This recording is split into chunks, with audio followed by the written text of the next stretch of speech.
You are listening to Insights with Kathleen. Please join me while I share my insights and experiences with the hope to inspire you to look inside of yourself for the answers that you already have.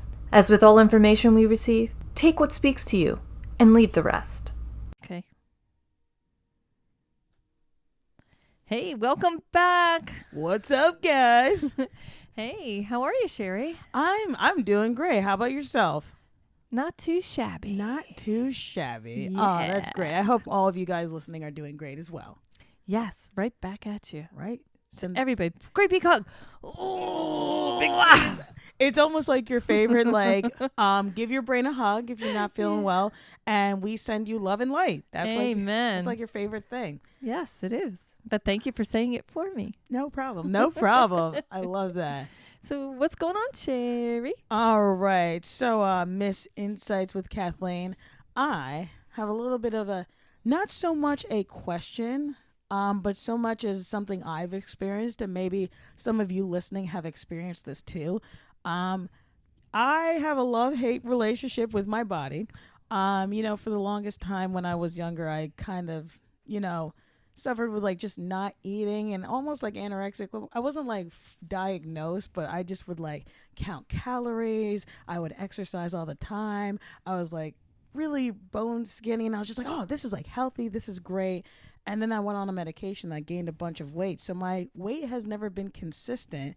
And the media and all of that, and you compare yourself to other people.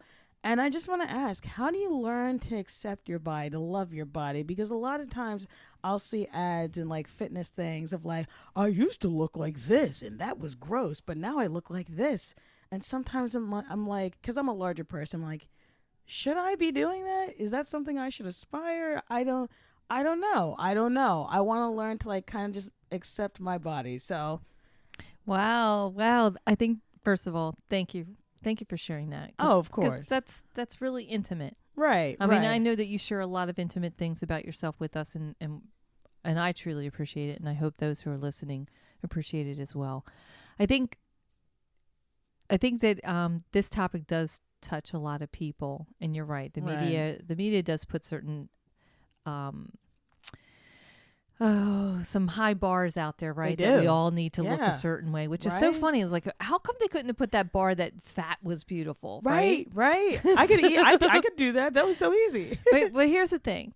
I'm going to try and unpack this a little bit because there's a lot to what you're saying, right? And a lot of questions that you're having. And one being, that I heard is, oh, well, do I do this exercise or do I do this crash diet so that I can be a skinny mini person too? And is that going to bring me happiness? Right.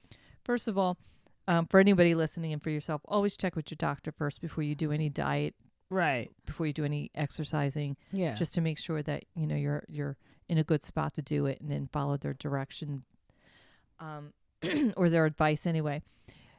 We should all be exercising to some degree. Right. Because our bodies benefit from that, right? Yeah. Our heart, to keep our hearts healthy. Yeah. And yes, there are certain guidelines out there that we should be a certain weight or BMI and on and on. And those things are important for a healthy body, because the body really carries us, right? It's our vessel. I have a question though. Okay. Right. I don't want to interrupt your thought, but say if, because I remember there are some people who are maybe the same height as me, mm-hmm. or something like that, and they'll show a BMI, and maybe someone who maybe is smaller boned than me or larger boned, the weight carries different on some people. So, it's almost I don't know. Sometimes I obsess over the numbers before I obsess over how do I feel and how is this healthy?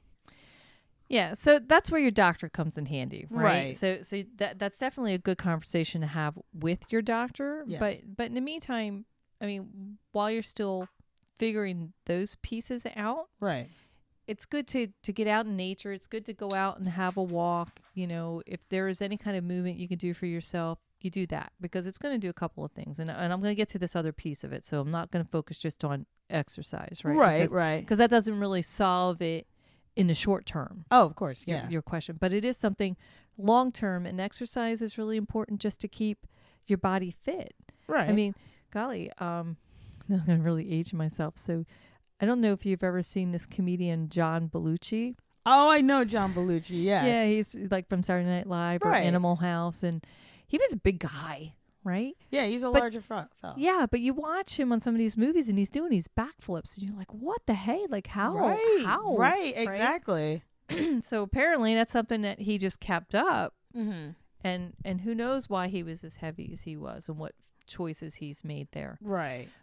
But the one thing you can say about John, he always looked like he loved the body that he was in. Right. I love people who are like that, body positive people. So yeah, so some of that comes with the messaging that we give to ourselves, yeah. right?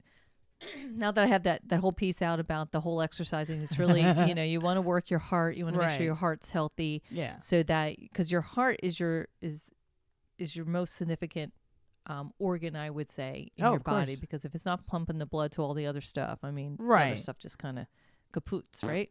Yeah, I like that. Yeah. Very good. Yeah. There you go. So anyway, exercise aside, I'm going to slow down a little bit because I can feel myself talking 20 miles an hour. Yeah, I feel that. I sometimes get that. It's the messaging that you give to yourself about where you are right here, right now. Right. And I could totally relate, because you know what? When I was your age, I was so skinny. Right. And actually, even when I was a little younger than you, I was probably too skinny. Right. And now you fast forward 2 kids later, I'm in, the whole change of life aspect of things, and the weight is just piling on because the metabolism's slowing down, and there are adjustments that I could be making to do better with this. And some days I choose to, and some days I choose not to. Right. But every day I choose to accept where I am. Right. So I don't body shame myself. That's good. Yeah. And I don't really necessarily allow anyone else to do it, though nobody else seems to be doing it to my face. So- Well, damn. I mean, I'm glad, Well, that there are my little wise alecky grandnephews, Right. who, especially when they were young, they would always comment about my backside and how big it was, and and sometimes they would just make those comments because they wanted to get a little rise out of somebody, because they would call things out on other people. It wasn't that they picked on just me. Okay. But I would just, turn and smile at them and go, "Why, thank you. Well, thank you. Thank you for noticing." And then they would just kind of look at me and they were like, "Oh, okay, we're done." Me, So- yeah. Me so- and my tuchus appreciate it. Thank you. That's yeah. So the messaging first comes from ourselves, Right. right? So learn to just love the body that you're in right now. Yeah, we may not be happy with it, and yes, Right. could we improve? Absolutely. I mean, every day when I look at myself and I'm giving myself that love and saying, you know what? It's okay. It's okay that you are right here where you are. And when you decide you just don't want to be where you are right now, you'll Right. do something about it. Right. Right. And then, but I also do want to put it out there that there are individuals out there who have tried the diets, who have done the exercising, Right. and have gone through all these measures and nothing's moving. Right. And some of that really is a physical issue. Right. It's not Yeah. because they're lazy. It's not No. because they're eating like crazy stuff. yeah. That's really bad for them. Though society in general could definitely and has judged people for that, right? Right. Yeah. But and that's where, again, partnering with your doctor, being a great big advocate for that, and making sure that you find the right doctor, and a doctor that's not shaming you. Because if Right. you are I've had doctors like that, and it was really difficult because I would go with these concerns and they're just like, oh, it's just this. And they wouldn't really tackle the issue. So I think that's important, what you're saying. Yes. So you almost have to stop the doctor, and their doctor's going to hate this. You really kind of do have to be your own advocate, strong advocate. You go in and you say, listen, hey, doc, you didn't ask me what am I eating. You didn't ask me how much sleep am I getting. No. You didn't ask me about what kind of exercise and how often I'm doing it. Am I even sweating when I do my exercise? You're not asking me those questions. So how about we ask those questions of me? And here, by the way, here's my food diary. Right. You know what? Right. Here's the amount of food that I've eaten. This is the Right. calorie intake that I've had. And guess what? I'm exercising like this. Every day I'm walking. Every day I'm doing this. Right. But it's just not moving. Right. So stop judging me and let's come up with a plan. Right. I love that. I love. Wouldn't you love to be able to have that freedom to go in there with your doctor? My doctor hates me and loves me all at the same time, because that's how I manage my care with them. Right. Right. Because I remember I went to a nutritionist and I had a little bit of an eating, problem in the past because I would like track all my calories. I would do all these things. I'd be so, I don't know. Fixated. Thank you. That's like the best word. I'd be so fixated. And like some doctors, I'm not saying all of them, but a specific doctor that I had, because I was already counting calories, I was always exercising, all these things that was to a very unhealthy extent. So I'd go to a nutritionist and they're like, have you tried counting calories? And I'm like, oh, I am triggered. Sometimes it works for people. For me, I just know it didn't resonate with me. So I'm just like, you know what? I'm going to try and look for someone else. And I did. And it worked great. And she was able to put me on like a very easy plan. Yeah. And sometimes that's about, this is one of those things I really admire about you, Sherry, is that you shared with our audience about checking in with yourself. So it's not just about feeling the feels, but it really is checking in that, hey, is this doctor resonating with me? Is what they're saying to me? How does that feel when I'm receiving this information? And if part of you is like, you know what, this just doesn't make sense, or this is not ringing true for me, this is that part where, like, we say it all the time here, when we run the beginning of this show, that, take what works and leaves the rest, right? If that's not sounding right to you, then you either need to challenge it or you go find someone else. You're right. That feels like it's a better match, and somebody who's hearing you, who's seeing you. Right. And I think for me, I guess my own thing that I'm kind of gripping with at the moment is, I used to be anorexic in high school. I was, I'll share my weight. I don't care. But I was like, 120, which, that's relative just for me specifically. That was really light for me. So I went from that to like 250. So that's just a huge range of weight and things in between then. So I guess for me, I almost had like almost a body misidentity, because I kind of identified like, oh, the anorexia, I weighed that at some point. So I guess I have to weigh that. So I'm trying to like, center myself and be like, you know what, you're a little bit thicker, but you know what, you're so much healthier than you were when you were doing all these crash dietings and things. And I think that's something. Yeah. So the whole this whole topic that we're talking about, there's just, it's so complex and so many different levels, and we can go different ways, right? So we started out with talking about body image, right? So love the body that you're in right now. It doesn't mean you have to surrender to this body that you're in right now, because I'll tell you what, I could certainly, lose about 30 myself. Oh yeah. Stop it. So, but that's okay. But I'm loving who I am, and that's She's the a most curvaceous lady. that is the most important thing. Is I need to love who I am, and I'm showing up for me. Right. I do need to work on being more healthy in my choices.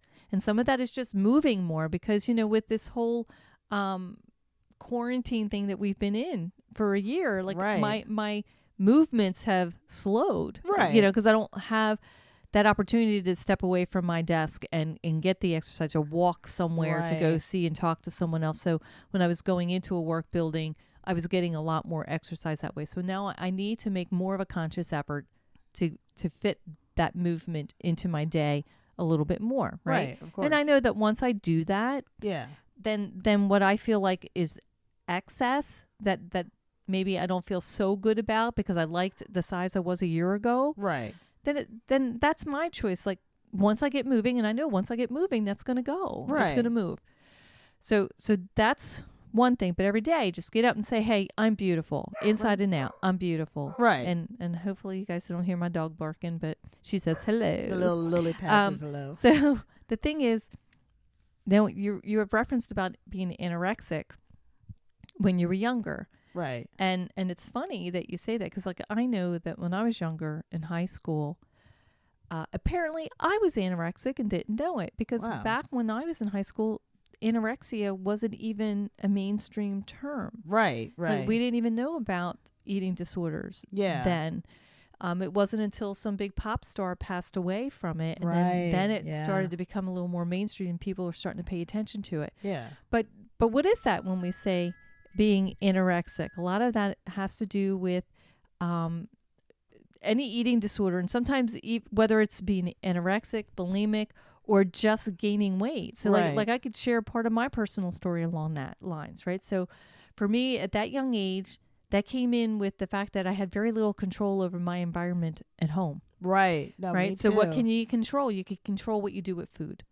Right. Oh yeah. Oh yeah, Right? for sure. So abstaining from it or not wanting to eat because you just don't. And a lot of times you just don't put those connections together. And even going to the doctors back then, they didn't know how to help me. Right. They just knew that every time I ate food, my belly hurt.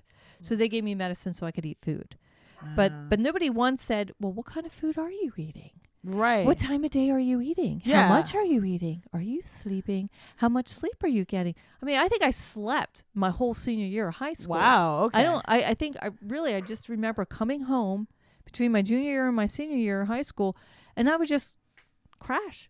I would just be sleeping. And then I get up just long enough to have some dinner, do my homework, and I'm back to bed again. Wow. And I'm waking up in the morning to go to school. And it was just this whole cycle. Right.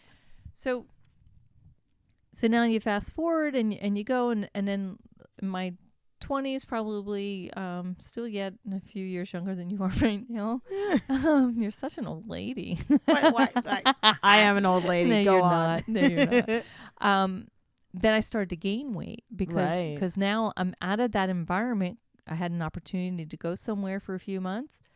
And it was kind of like going to a spa. I went and stayed with a relative in a different state. And I gained 10 pounds. Oh, and I wasn't fat. Right. I was healthy now. Like I wasn't anorexic. Right. Yeah. But I was healthy. Yeah. And I wanted to eat. Right. I was still particular about what it was I ate. And Right. it wasn't always junk. But I did gain some good, healthy weight. Right. That's good. So, yeah. So then you fast forward some more. And just before I got married, right, when I was married, but before I got married. Pregnant? You were pregnant. I was not pregnant yet. No, but right before I got married, I was engaged to get married, and my weight and everything was being like kind of really weird. My energy was really weird, and it turned out I had thyroid disease, but didn't know it. They didn't diagnose it until after I was married. So the poor guy on our honeymoon, I slept through our whole honeymoon. I think he would wake me up every once in a while and say, "Hey, are you still alive?" "Oh, yeah. Yeah, just give me 10 right, more hours. We could go out and have a little fun. "Oh, okay, I'm going to go back to bed now." So I'm amazed he didn't divorce me then. Just because of the honeymoon. We're going to annul this because, we could not consummate. Anyway, hang on a second. So then we kind of rectify part of the thyroid piece, right? Right. Then I get pregnant, and then I have my first child, and I didn't lose all the weight from that pregnancy. Right. And then in short term, had a second child. I mean, way too short term, by the way. I really do recommend waiting at least a year before you have another one. But that wasn't even a year? Oh, my goodness. No, I conceived when she was 8. My first child was 8 months old. Wow, that was funny. Okay. Oh, and it wasn't even fun, but we're not even going to get into that. Anyway, after I had that child, we recognized that because I did nurse both kids, right? Yeah. We recognized that my second child was having issues. So my first child was colicky. Okay. All right. And then when my second child, who had a different personality and was really more chillaxed, and when they became colicky or acted like they were colicky, I was kind of like questioning, hey, what is that about? And so I went to like a nutritionist, right, like you, and they tested and they realized that there were certain proteins that I was eating that my body wasn't breaking down, and it was coming through the milk, and the baby wasn't able to digest those. So I cut those things out of my diet. But in doing so, in 2 weeks, man, I dropped so much weight that I was way back down to what I was in my 20s. And mind you, now I'm in my 30s, where the metabolism is really slowing down. Let's throw some thyroid disease on top of that, and it slows it down even more. And so, yeah, I was kind of digging that. But then what happens is as life happens and stress happens, then we all eat differently and we behave differently when those things arise, right? So for me, I'm tired. I'm not getting to sleep. So as soon as I'm tired and not sleeping, I'm throwing sugar in my mouth. Right. Oh, I'm the same way. Right? Same way, yeah. And then I also found out and realized later, because sugar feels good going down your throat, right? And it kind of coats your throat. Yeah. So then I realized later that I was also eating sugar when I was thirsty. Oh, yeah, I did that a while. Yes, I could. Yeah. So, and sugar for almost all of us out there now know that sugar is one of the biggest contributors to gaining fat. Oh, it is. Right? Because of the way our body processes it. Right. So, so that's kind of my weight journey. And, and then after that, after all the stressing and then the divorcing and reestablishing oneself, I found my equilibrium again and got into my exercise routine, cut back on the sugar, drank more water, definitely getting more sleep, and that definitely helps. So I share all of that with you, and I know it's a really long butt story, so I do apologize. It's a podcast. That's what we do. You're good. She doesn't know what platform we're on right now. Oh, wait. Let me wake up. So I share all of that with you so that you can see it is a journey, and it's always a journey. So there are always going to be ebbs and flows, and then depending on your age, depending on where you are emotionally, depending on all these other things, right? Right. But the key is always work towards loving you first. Right. Not judging yourself. Right. And accepting where you are. And most definitely, don't do any comparisons across media or the stars that are out there. I mean, we could certainly admire them and say, oh, wow, aren't they beautiful people? But just remember, for them to be that beautiful, just think of the torture that they put themselves through to be there. They do. Mm-hmm. They do. And it, I guess for me, I kind of had like somewhat not a similar journey, but I know for me, I was coming to terms with my sexuality because I'm gay and my family, well, I mean, they don't know. They can't see me, but I'm gay, guys, just so you know. Homosexual. So I was about to say that. So for me, I was living in a very, very, very, very, very Christian home. They were like, homosexuality is wrong. So I think at that point, I was just like, I hope I'm not gay. Obviously, nothing's wrong with being gay, but at that time, I was taught it was wrong. So I would diet, and I'd be like, if I just pray the gay away, if I just, can like do these like exercises, if I just focus so much on myself and fight it, and I could just fight it and not be gay. And then like at that time, later on, I learned to accept myself through a very, very, very, very long journey of self-discovery. I was able to accept myself. So within doing that, I stopped, the crash dieting. But then I got put on a medication. I gained a lot of weight very quickly, like 30 pounds. It's funny how medication could do that. Right. And I was medicated for the wrong thing. So here I am doing my crash diet. And I'm like, okay, you know what? I accept myself being gay. And then I'm going through a mental health thing at the same time. And I'm gaining a bunch of weight. And I'm going to a bunch of doctors. And my weight's fluctuating so much in very bad directions that I'm just like, what does my body actually look like? What is me healthy? So I had to do a body scan like years later.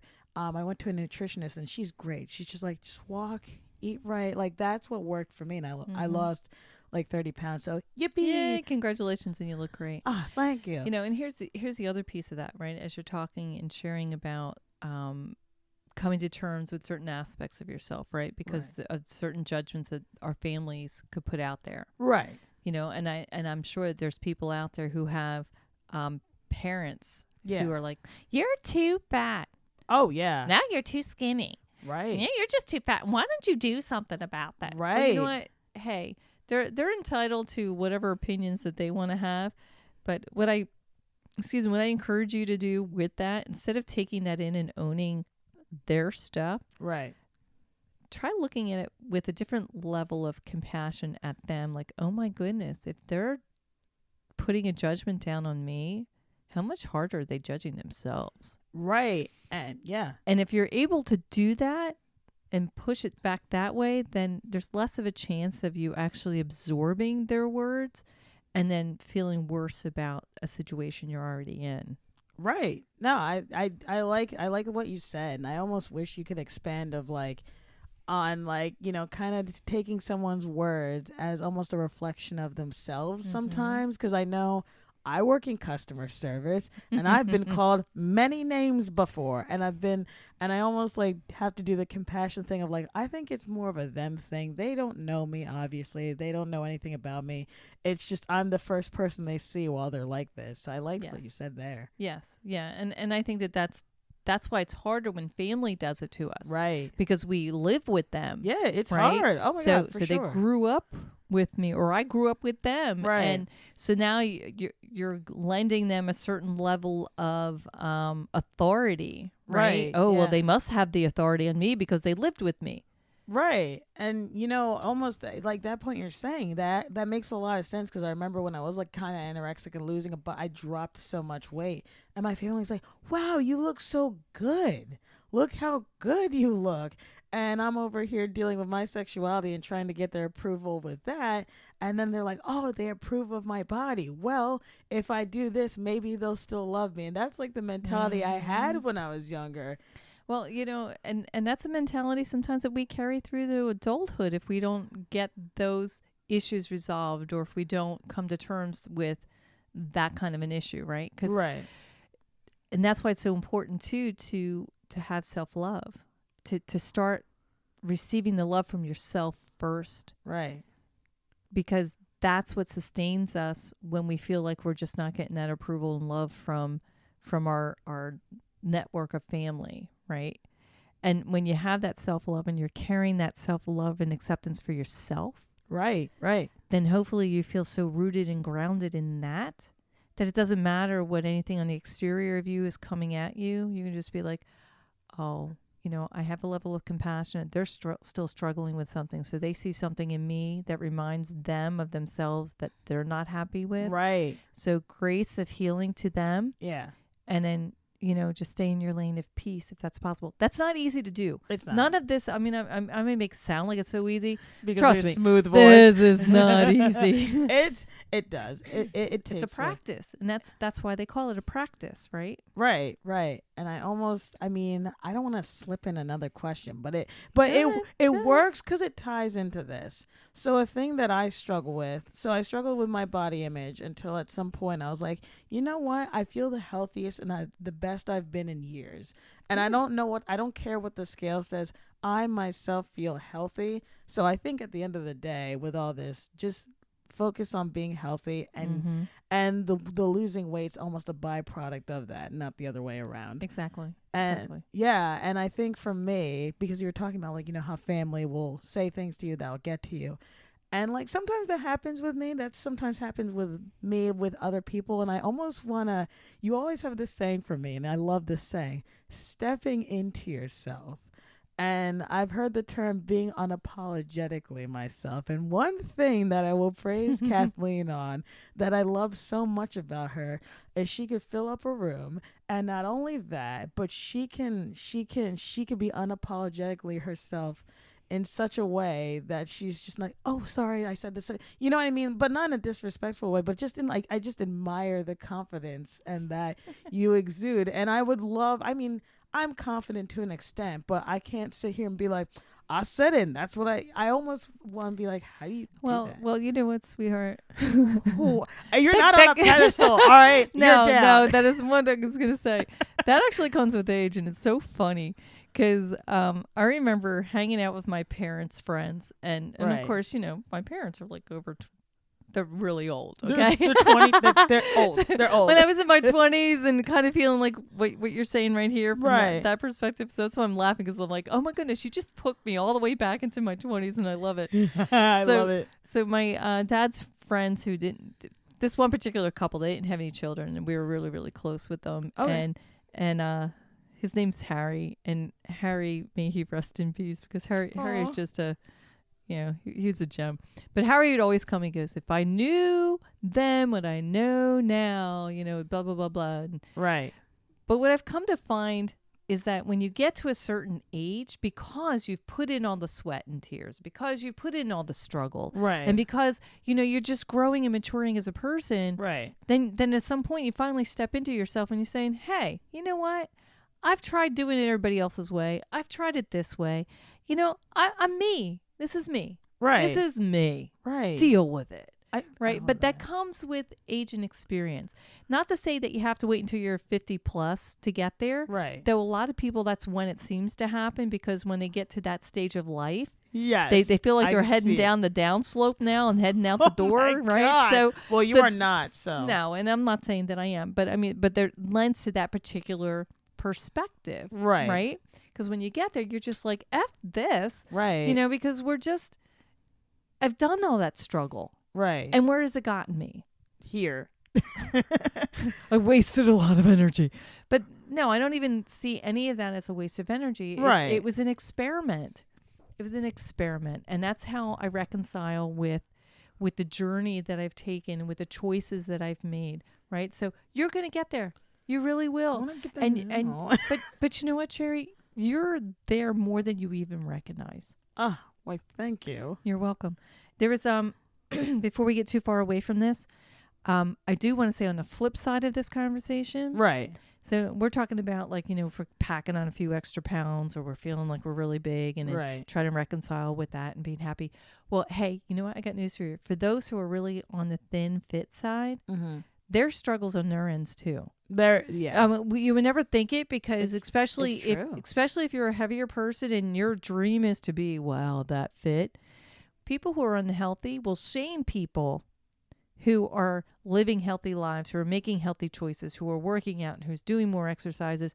And there's a particular blog that my daughter had gotten me interested in, which, by the way, it's Blog Lotties for anybody who's interested. Blog Lotties. And Cassie, she's just lovely. I love her energy on there. Nice. Now, mind you, I have to, being a more mature person, I really do have to make certain adjustments to the exercises that Cassie puts out there because Cassie's young and Cassie's really fit. And I'm not, so they have to put adjustments for me. Well, and she went to school for the whole physical thing, but Right. but when we follow along her blog, people shame her. That's for what she's doing personally, and she's just sharing a journey with people. She's not telling anybody that they have to be that way, but she does put out a lot of resources. She doesn't charge for those resources. That's really nice, though. It is very nice. She's very lovely, and she does have her own products that she sells. But I just wanted to bring that up because my heart breaks for her when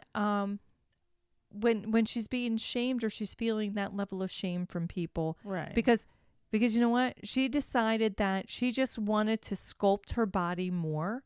And it wasn't that she was trying to fit into any Hollywood image of, quote, air quotes here, of being thin and pretty. Yeah. She just decided that she just wanted to sculpt it more, and she found a way to do it. And she was sharing that journey with the rest of us and helping us. For those people who want to be healthy, for those people who want to make these other choices, she was a resource.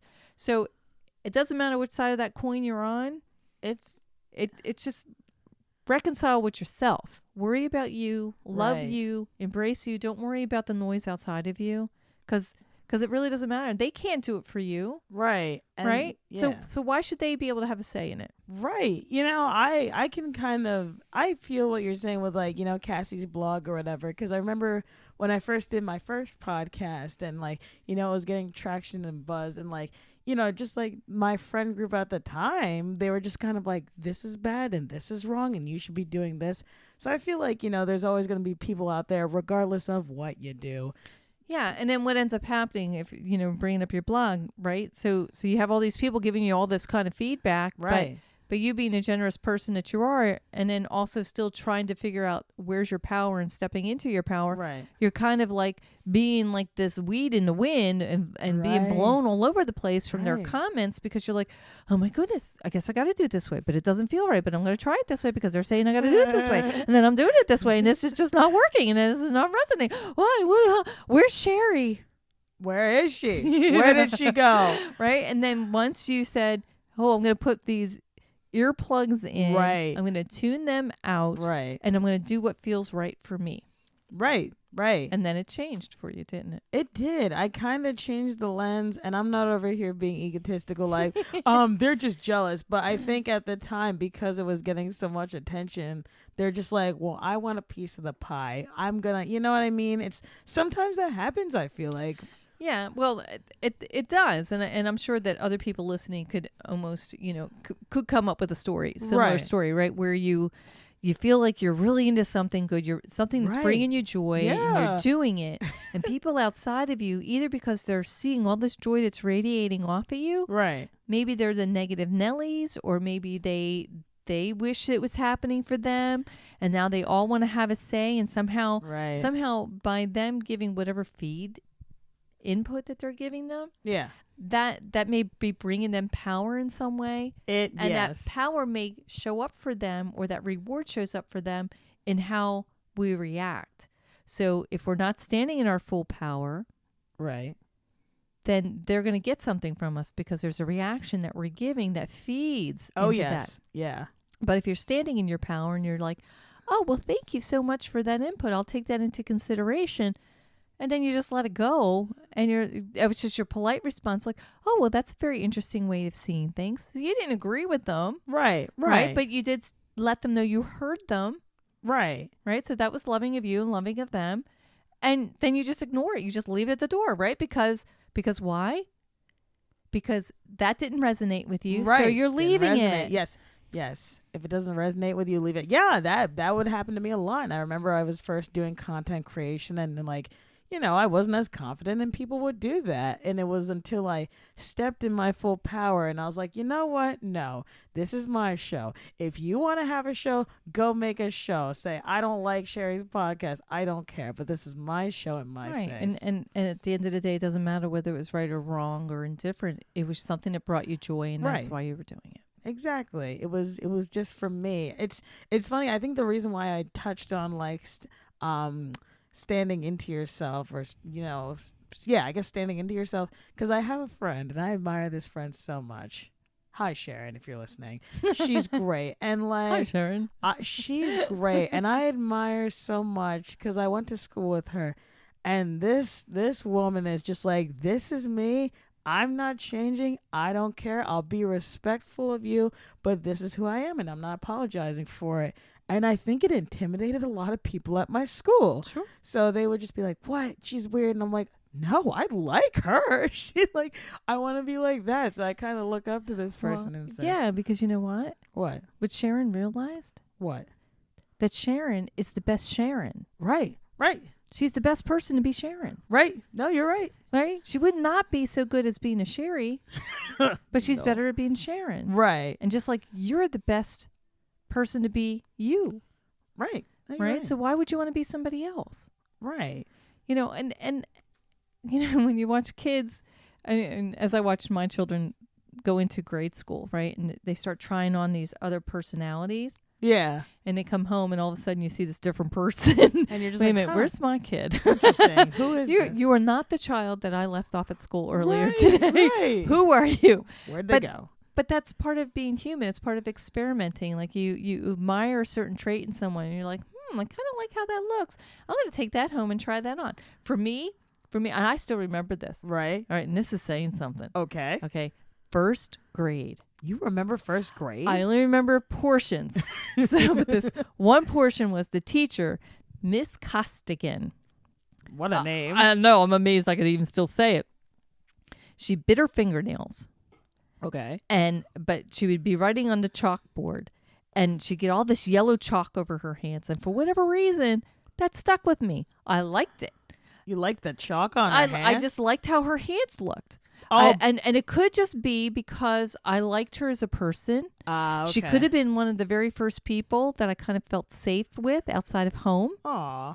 And I just sort of connected with her. She has no idea. Right? Right. So what did I do? I went home and started biting my nails. I love you. I never bitten my nails before, but started biting my nails, and I was looking for chalk. And you're just like, I just need that dusty chalk. I just want to be like her. And then my aunt yelled at me. She's like, my aunt, when she was visiting, she goes, "What are you biting your nails? That's so nasty." But it's because of this impression I had of this person that I liked something about him, and that was what I walked away with. Now, that was an experiment for a little while, and mind you, I didn't bite my nails for long because I really didn't like the tearing part of my nail off of my fingertips. Right, that's a little gross, but But again, it's part of that experiment. It's about playing and feeling out your world and finding out where you are and who you are. Where do you start? Where do you stop? Where's the rest of the world start and stop, right? Yes, and I feel like I've done something like that too. I recently shared it with you, and I didn't realize I did this. I had a best friend, still best friend. Hi, Delaney. But it was Delaney. She's great, and I think I met her in like second grade, Mhm. and I'll never forget this. I don't know what grade we're in, maybe like third or fourth, probably third. And she had like the coolest handwriting I had ever seen. It was cursive, it was kind of italicized, and it was squished together, but really neat. And I was like, I love this so much. I'm just gonna take this, and like I still kind of write like her to this day because I just I just loved it so much, and I just love her as a person. I was just like, yeah, I'm gonna do it. But then like if I'm doing my Sherry handwriting, it's way sloppier. But I loved that. Well, that's good. Well, Sherry, did this help you? It did. It really did. So what are you going to do for yourself? I think for me, just what resonated with me is just kind of being comfortable in my body, doing the healthy choices that I'm doing, and just leaving the rest and Good job. not worrying too much about it. Good job. And I hope for anyone who's listening, if you're struggling with any of those, body image issues, if you're struggling with weight on either the thin side or the heavier side, do get yourself some help. Right, of course. Find a really good network of people. Yes. Be that's loving important. of you. Mhm. If somehow, if somebody, or whether it's a doctor, a friend, a family member, if in any way, shape, or form that they make you feel less than as a Right. person and Yeah. not comfortable, then that's not the right group of people for you. No, it is not. Right. So go find those that make you feel good about you, no matter what you look like. Right. And then just, somebody that you feel comfortable with that can help encourage you to make healthy choices for you. Right. Of course. Whatever those choices are, and don't overjudge. Right. Sending you hugs, love and light. Sending I love you that. love I and love light. that you started out that way. So Sending we're you going to love and close it light. up that way. Yes. Y'all have a great night. Thank you for tuning in. Remember that you are bigger than anything that you are going through or anything that is happening around you.